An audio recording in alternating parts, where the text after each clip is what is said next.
Canada's startup community is leaving money on the table. Here's a look by the numbers.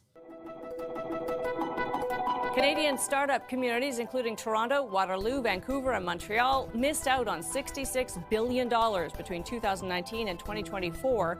Data from a new report by the National Angel Capital Organization and Startup Genome estimate that the lost value is equal to 133,000 fewer jobs and $77 billion U.S. in lower public market value. The study compared growth in Canada's startup regions with others around the globe and found ours grew 2.2% a year in the 5-year period. That compares with growth in the international peers of between 9 and 17%. Part of the problem is that early stage funding is smaller in Canada. So-called seed rounds are 40% smaller than in the U.S. And Canadian startups take 15 to 40% longer to start raising capital than their American counterparts. The biggest gap was in life sciences. Startups in the sector raised as much as 85% less than similar U.S. companies. AI was also a standout. Canadian AI firms saw 66% lower early funding. The biggest problem with those gaps is they become a vicious circle, with lower returns for early-stage investors turning into weaker investments down the road. JF Gauthier is founder and CEO of Startup Genome. Thanks for being with us. Thank you. Thank you for inviting me. There's been a sense that Canada lags in the access to capital at early stages, but even those who knew it, JF, I think would be shocked by the data. What do you make of the gap that you see? Well, it's a very important gap, and that's become structural over the years from 2017, because we've turned our support to Series A and institutional investors, while the angel networks is really the core part of the infrastructure of the entire innovation economy. And we need, obviously, angel investors to invest and make money in order to keep them doing it. Does it matter that Canada probably has a smaller pool of potential investors? Or when you looked at peer communities, were they accessing investments from all over the world? Yeah, so all over the world, it's a problem at the angel level, except in the US, where the private investors have made a lot of money in the last 10 and 20 years, and they're reinvesting their profits.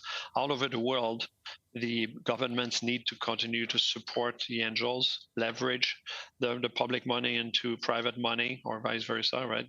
Leverage and de-risk the private capital at seed and pre-seed. Otherwise, they can't alone support the innovation ecosystem.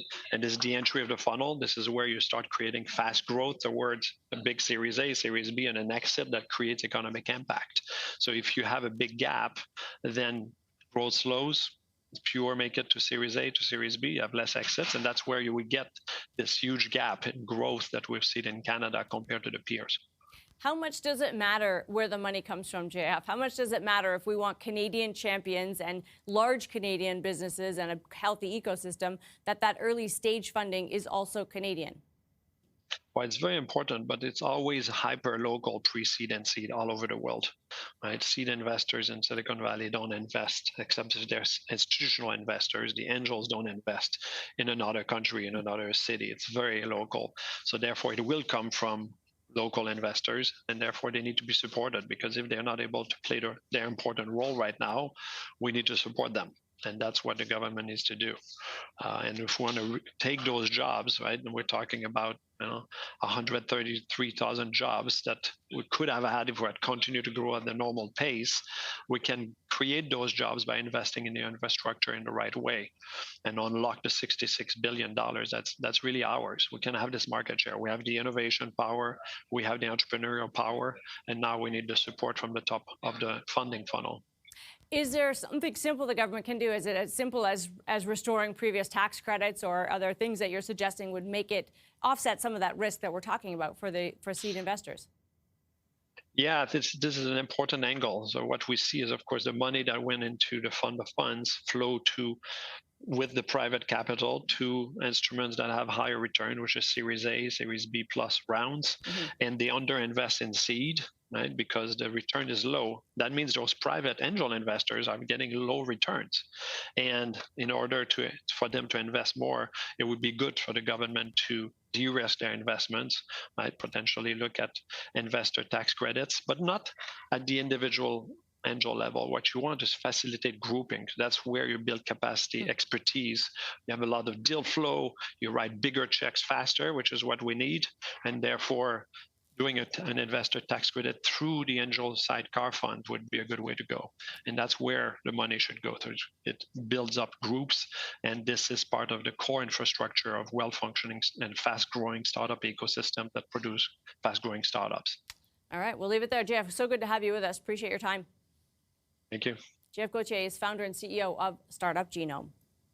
As uncertainty hangs over Canadian business, will 2026 be the year they invest in themselves? Andrew DiCapua is principal economist at the Canadian Chamber of Commerce with 6 predictions for the year ahead. And the one I'm going to start with, Andrew, is the one that's not great news, which is non-defense business investment remains muted. What's your take on what happens this year? Yeah, well, one of the things that came out of last year was, of course, high hopes for the business community, right? Big expectations that the federal budget, this momentum, this lowering trade barriers, et cetera, was going to unlock business investment. Now, we haven't really seen that sustained yet. So what we're going to be looking for in the numbers that will be coming out this Friday in terms of GDP numbers is a rebound in final domestic demand. So we're going to want to see the consumer and the business community come back. We don't think that that's going to be coming back strong this year, just because, of course, the uncertainty around trade negotiations, and we just really have the tectonic plates that are shifting beneath us, where businesses don't really feel confident yet to make those big decisions. Yeah, maybe not until we get a renewed trade deal. You mentioned the other lever, of course, of the economy, and that's the consumer. One of your other predictions is that the consumer pulls back a little bit because of indebtedness. What are we looking for this year? Well, one of the interesting things coming out of the Bank of Canada's survey on consumer expectations was that the youngest cohort, 18 to 24, may not represent a large part of spending in the economy, but they have the median probability of default for that age category of missing a payment at 50%. And, that's concerning. That's been steadily rising, and actually all categories are rising. So with mortgages up for renewals, maybe the younger cohort getting into the mortgage market, going to be renewing at higher rates. We're going to see some pressure there. And as you know, the Prime Minister putting out policy on the GST, GST rebates. There are affordability concerns that are going to put downward pressure on consumption. And of course, population growth slowing. That's going to have a little bit of an impact, actually a major impact rather, on consumption. And of course, as you also note in your prediction, GDP not do so well, but GDP per capita will because of that change in population. That's just sort of an accounting thing. Just really quickly here, Andrew, when we say that the younger cohort is kind of suffering disproportionately, is that a permanent setback? Is that something that will affect them kind of for the rest of, I don't want to say the rest of their lives, but is it a slightly more permanent setback in economic terms? Well, we're in an interesting time right now, right? We have AI affecting the younger, like the entry job market, right? Yep. We've seen a lot of jobs removed from that. The unemployment rate was, is double digits for the younger cohort. So we're in this recalibration in the economy where we're seeing movements on trade, we're seeing movements in population, we have interest rates on hold, and we've got this, we're still waiting for a budget, right? So we've got a lot of stuff going on, and hopefully this isn't permanent, but we're in a shift. And so how we adapt to that is going to matter a lot. Andrew, so good to have you. Appreciate your time today. Thanks so much, Amanda. Andrew DiCapua is principal economist at the Canadian Chamber of Commerce. Coming up, Canada's Minister of the Environment and Climate Change on a new deal with energy. That's still ahead. But first, a partial shutdown of the U.S. government is hurting some Canadian travelers. The Department of Homeland Security said it would suspend the Global Entry program after Democrats in Congress blocked funding in a rebuke over ICE detentions.